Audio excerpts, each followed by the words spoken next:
for our health segment, which is proudly sponsored by the Farmers Market. And there's so many things I can say about the Farmers Market, but look, if you're into healthy living or you just want to make sure that your body can take you for the rest of the journey that you have on this earth, then you need to be looking at getting your fruits, your vegetables, your nuts from the Farmers Market. And they have shops all over Accra. Now they have an e-commerce platform that you can order from. They will distribute to you wherever you are in Ghana, and just look for them. Go online. The Farmers Market, the place to be. Now today we're talking about razor bumps, and my resource person, my guest on the segment today, you're used to seeing Dr. Owusu. He's unavailable today, but my guest is no stranger to the show. Dr. Emmanuel Amankrah, who is a medical officer at the Lekma Hospital in Accra, Ghana, is going to join us via Zoom to talk about razor bumps, something that bothers both men and women, and he'll dissect the issue for us. Dr. Amankrah. Hello. Hi, good morning. Good morning, how are you? I'm well, how are you doing? I'm doing well. Good, good. So, razor bumps. I chose this topic because, you know, during the COVID-19 pandemic and the lockdown, and even up until now, a lot of people were not going into salons to get their normal grooming done, their waxing, their shaping. They're trying to do that at home. And so we have a lot of people messaging us to say that they have razor bumps and they want to know, first of all, what causes them and then how they can treat them. So I'll throw that to you. What are razor bumps? Where do they come from? Okay. So let's start by razor bumps are basically what we can call as ingrown hair follicles. Okay. So when the hair is growing, after you cut your hair and it's going back and then it's not able to sprout and it's covered by either some tissue, dead tissue or skin tissue. So the hair curls inside and forms a bump and then there's inflammation. That is why there's the pain. In the medical sense, we call it pseudofolliculitis barbae. Okay. Pseudofolliculitis barbae. Yes. Okay.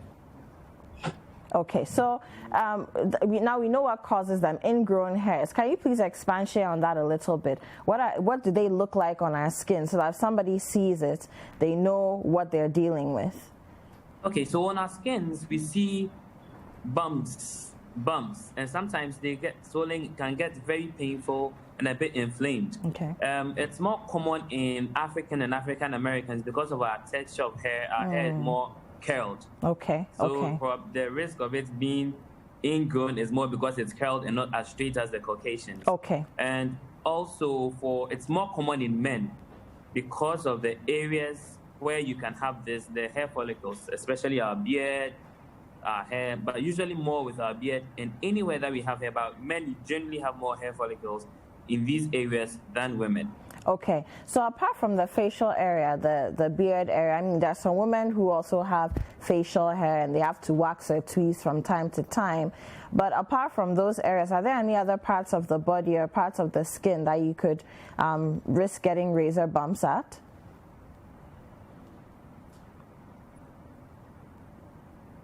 So any area with hair follicles, you can have that happening. Okay. Just that most of the time is the facial areas that we have it coming more frequently. But it can happen at any area where we have hair follicles or any area where hair is growing. Okay. So how does shaving aggravate the situation or increase your chances of getting razor bumps? Okay, so when you shave very closely to the skin, now when the hair is growing, it has to also grow back right from the roots to come up. And if the pores are closed or obstructed, it curls inside and then you have an ingrown hair, which is a razor bump. Now, for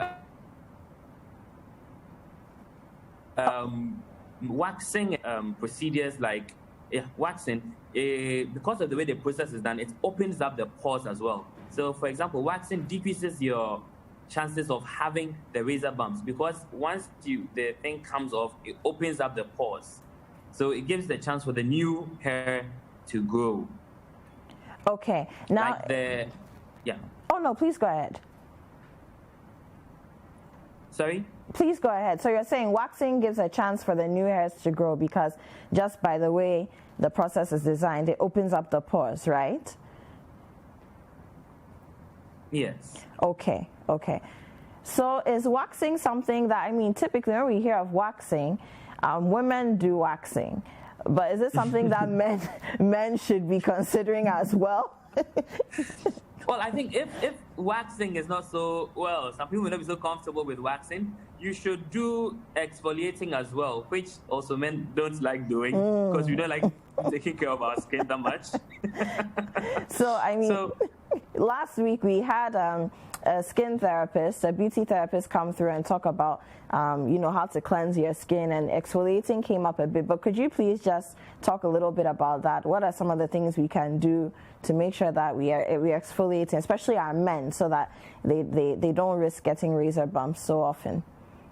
Okay, so the main mechanism behind exfoliating is that taking away dead tissues or scar tissues from the skin to allow the pores to be opened. Once the pores are opened, it gives room for new hair to grow.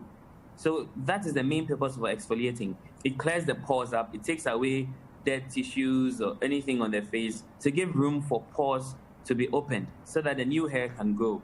So exfoliating is quite important. Just that in our part of the world, when men don't really, I think we were not brought up in that way that, well, you can exfoliate or you should exfoliate. Right. So we leave it for the women to exfoliate, and then we leave our faces. A man must be fearful and ugly. So what are some of the things men can do by way of exfoliation? I mean, let's teach our men how to do that this morning, because I see a lot of men walking around with razor bumps, and some of them look quite painful, So before we even talk about how to treat the razor bumps, how can our men do some exfoliation at home? So for exfoliation, there are lots of things out there that you can use to exfoliate. We have natural organic products that you can use. That's what usually we advise, so that you don't have a lot of irritations on your skin, because your facial skins are a bit sensitive. So anything that would help, we have some homemade ones where you can use aloe vera, which even helps to clear the pores, and also regular washing of the face. Most of the time, when it comes to men, we don't really pay much attention to these things because we leave it for the women. We usually leave it for the women, but I think a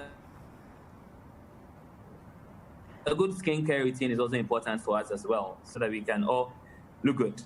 Our men need to do better. Our men need to do better. David, who is my co-host, a couple of weeks ago, he was talking about how he grooms and, especially being within the middle-age bracket, how he grooms himself and takes care of his skin. But you mentioned natural remedies. What are some of the natural remedies that men can look at that are easy to find? Because I know if it's difficult to find, they're not going to look for it. If it's something you don't usually do, you want it to be as convenient as possible. Exactly. We don't usually go about. Aloe vera is quite common. You can get aloe vera. Aloe vera is quite good. It can help with your skin. It's natural. If you don't want to stress yourself, even get just the plant. Take out, when you break that branch and you squeeze it out, apply it to your face. It helps. Okay. It's not stressful. Okay. Or there are other products out there which help with exfoliating. Anything which can, in quotes, when you put it on your face, it seems like it roughens it up, and after washing it, you realize that you feel the pores are open, your skin feels more lively. Okay. I tried a couple of times, but I couldn't. Along the way, I stopped. So you're also guilty. Guilty. Very guilty. Very, very guilty. No, but I mean, for the men, something I use is brown sugar and honey. I do that as a mixture. So when I can't have access to my product, so I feel as though I'm getting too much irritation and I want to go natural, I use brown sugar and honey, just mix it up and scrub before I take my bath. Leave it on for about 10 minutes. It works magic. And I force my husband to do it too. So I'll try it. I'll try the brown sugar and honey. You should. But Dr. Amankrah, beyond exfoliation, what are some of the other things that we need to consider when we're shaving so that we can avoid getting those razor bumps? So when you're shaving too, it's very important to use new or fresh shaving blades. And then for our beards, if you don't shave it so close to the skin, so you already have part of the hair already out, so probability of you getting a razor bump is very low because the hair, part of it is already out. So not skin shaving, so close to the skin, shaving everything also helps. And then Regular shaving. Regular shaving. Well. Okay. So how does regular shaving help? So, like how we described, it happens when the new hair is growing. So if you keep on trimming, it's not growing that much to get curled up, to get cause the inflammation, and then the swelling, the bumps, and then the pain. Okay. And how often are we looking at when we speak about regular shaving? Is it every day, every other day? I know it depends on how quickly your hair grows as well, but generally speaking. So everyone is different. We have in our local parts what's called Brainia people, who it takes time for the hair to grow. And then, others who their hair grow quite fast. Even after a day after shaving, they see that the follicles are still coming out. So depending on your skin type, your hair type, and the type of person you are, you have to be regularly shaving to keep it intact. So if you're someone whose hair grow quite fast or faster than the usual, you have to do maybe daily or sometimes even twice, 2 days interval, 2 days interval. But for some of us who are Brainia, we can go like so are you one of the Brainias? Oh yes, this is like 1 week. But I want us to talk about, we've spoken a lot about men and the beard area. What about shaving your armpits? Because I find out some people tend to get bumps and even boils in their armpits when they shave. Yeah, so for the boils in the armpits, not all of them are razor bumps. Okay, so not all the boils in the armpits are razor bumps. Okay, so what could they be? Exactly. Some are inflammation of the sweat glands that is there. When it gets impacted or obstructed, that can cause the bumps there. It's quite painful. And then we have something called folliculitis or carbuncle. With that one, it's an infection. So that is when it becomes, that one is a bit bigger than the bump with a red tip. Sometimes you have some fluid or pus coming out, meaning it's been infected. Okay, so we can just look out for these things. Not just shaving can cause it. Even changing your usual deodorant to a different one can cause that as well. Interesting. I see. So you need to be paying attention to all these things when we have to pay attention to it. Because I remember products. I once had a patient who came said he's been having recurrent boils and everything. So everyone was thinking about a condition, and you realize that once he started using a new deodorant, then everything started. So he stopped it, and then everything went away. So you just have to pay attention to your body as well. What works for you, and then what's actually good for you. That's very interesting. Okay, so now, Doc, let's talk about how to treat razor bumps, and then some of the other things you've mentioned, like the carbuncles and all that. I mean, are there remedies we can use at home? Are there things we can buy over the counter? Or do we have to come to the hospital every time we see some kind of bump after we've had a shaving session? Okay, so for the razor bumps, mainly for the simple razor bumps, not carbuncle or furuncle or anything, for simple razor bumps, usually if it can get a bit painful. We have some creams that you can put on it that will help with the inflammation. And also, that we need people actually needle prick it and then bring out the hair follicle. That one, it has to be someone who actually knows what they are doing, who can do that for you. Okay. Yes. Okay, so people shouldn't just be picking. I've seen people pick needles, hairpins. And also to prevent when you, after shaving, washing of the face or the area as well. Sorry?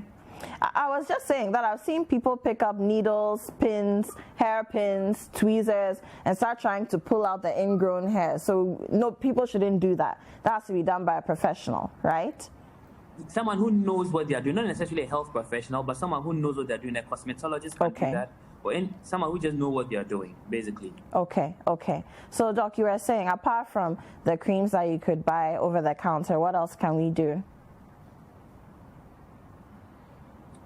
So the needle picking by someone who knows what they are doing can help. And then also, the exfoliating also opens up the pores as well. So it can also help. And then we have some local things we can put to help with the pain and inflammation. But these creams, usually we would want you to either consult a pharmacist or a health worker, because most of these things you apply on your face, if you're not careful, they tend to give you black spots. Okay, which we don't want. Which you don't want, exactly, because some contain steroids and everything. Even though these are what would help with inflammation, because the time duration you take it is quite important. So you have to know how to take it and when to take it and how long you have to take it. So usually we don't really advise that you just go on it for long. And then also the natural remedies, the aloe vera, and then aloe vera is also good. It helps clear all these razor bumps as well. Let's have in mind that the razor bumps are not infectious, but then you can have an infection on it. But when it becomes infectious, that's when it becomes reddened, big, and we have some pus coming out of it. Then you know that it's become infectious. Then we can add some local antibiotics to it. Cream, not tablets. Okay, so just a quick one here, Doc, before we wrap up. Someone says, I usually use coconut oil and shea butter. It seems to work for me. Is this something that you would recommend? Exactly. It's very organic. Coconut oil has a lot of nutrients that is quite good for the skin. And this is an organic remedy. It's good for your skin. Okay. Sounds great. Dr. Emmanuel Amankrah, he's a medical officer at the Lekma Hospital. Thank you very much for joining us. And I hope you're able to contain the situation that I know the nurses are on strike and it's been a crazy few days for you. I'm sorry about that. Let's hope the situation is taken care of soon and then we can have you in the studio. Thank you very much. You're welcome. Have a great day. Take care. Have a great day. Hi there. We hope you enjoyed the show. Make sure to subscribe, like, comment, and share with your friends. This is Breakfast Daily on City TV. Join the Breakfast Daily team Monday through Fridays from 7:30 a.m. to 10. Join us for breakfast daily, only on City TV.